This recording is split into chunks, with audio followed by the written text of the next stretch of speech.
কেটে আগে ভেজে নেবো। একটা শুকনো লঙ্কা ফোড়ন দিয়েছি,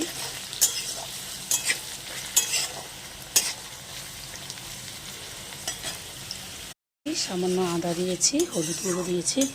এবার বেশ ভালো করে এটাকে কষাবো যতক্ষণ পর্যন্ত না টমেটোগুলো গলে ফেলে যাচ্ছে।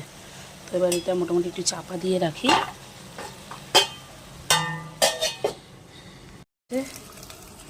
এবার নুন দিয়ে সেদ্ধ করে রাখা মুগ কড়াইটা দিয়ে দেবো। সেদ্ধ করে মুগ কড়াইটা দিয়ে দিই, বেশ কিছুক্ষণ নাড়বো। এতে না একটু লঙ্কা দেবো, একটু ঝাল ঝাল ভালো লাগে, কিন্তু তোজোর জন্য কিছুটা তুলে নেবো, তারপরে লঙ্কা দেবো।